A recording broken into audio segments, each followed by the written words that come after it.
banyak sekali riset-riset yang sebetulnya sudah diproduksi tetapi pemanfaatannya kurang maksimal. Di satu sisi kalangan universitas, terutama di tingkat lembaga riset baik di kampus maupun berbasis universitas, itu mereka punya banyak hasil yang luar biasa. Tapi kemudian demand terhadap dari pihak pengambil keputusan terhadap hasil mereka itu tidak terlalu kuat.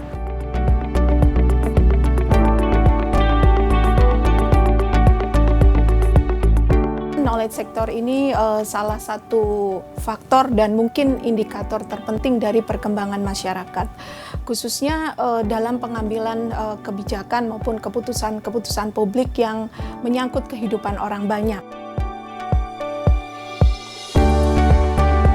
Penelitian itu penting karena dengan penelitian kita bisa menemukan bukti-bukti di mana bukti-bukti ini bisa kita gunakan untuk membuat suatu kebijakan yang tepat, karena tanpa adanya bukti-bukti, kebijakan mungkin hanya dibuat berdasarkan intuisi atau pengetahuan yang ada atau bahkan coba-coba. Mestinya dalam pengembangan kebijakan itu ada serangkaian langkah-langkah termasuk penelitian untuk memastikan bahwa memang kebijakan yang dirancang ini sesuai dengan kebutuhan masyarakat.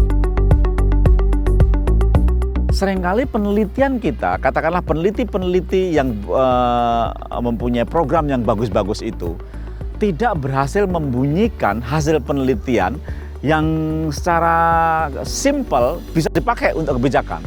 Seringkali di universitas-universitas ya kalau saya boleh sebut misalnya universitas-universitas ternama di Indonesia, lembaga ilmu pengetahuan Indonesia, lalu kemudian lembaga-lembaga penelitian, itu seringkali mengadakan penelitian yang sangat bagus, sangat tebal, mungkin sangat elaborate untuk menjelaskan fakta, tapi tidak cukup bisa dibunyikan. Katakanlah belum terjadi koneksi yang memadai antara yang melakukan penelitian dengan yang membuat kebijakan, gitu ya, membuat kebijakan. Nah, ini satu proses yang sangat panjang. Di satu sisi kita sudah punya perangkat hukum yang mengatur bahwa setiap kebijakan yang dilahirkan itu harus ada naskah akademik, di mana naskah akademik itu adalah berisi berisi paparan ilmiah, paparan yang berbasis kepada fakta, kepada data tentang apa yang akan diatur.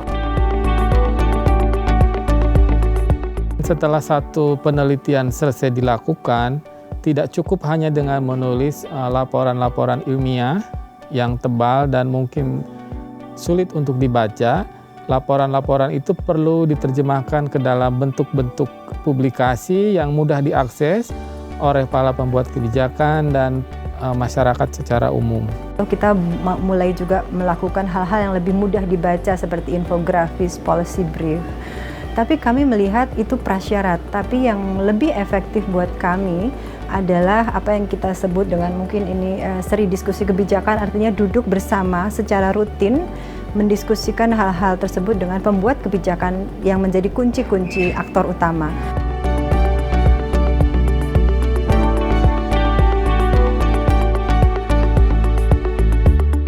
One of the ideas of this program is to say, how can you turn the tables? How do we get much more priority given to the research that's done by Indonesian researchers in their institutions?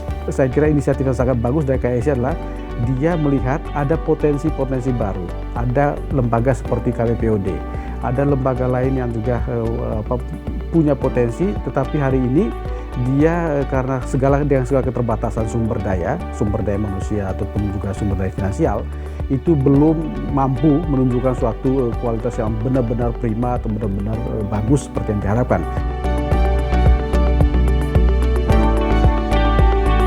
Ini akan menghasilkan langkah-langkah nyata ke depannya untuk meningkatkan perkembangan dunia penelitian di Indonesia.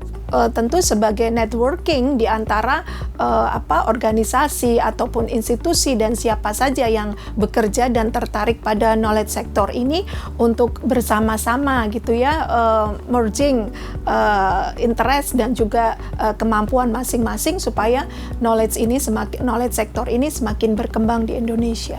Yang saya harapkan adalah kita bisa mengeset nada positif itu, bahwa ke depan itu dunia riset di Indonesia sangat punya peluang untuk berkontribusi lebih terhadap pembangunan kita gitu.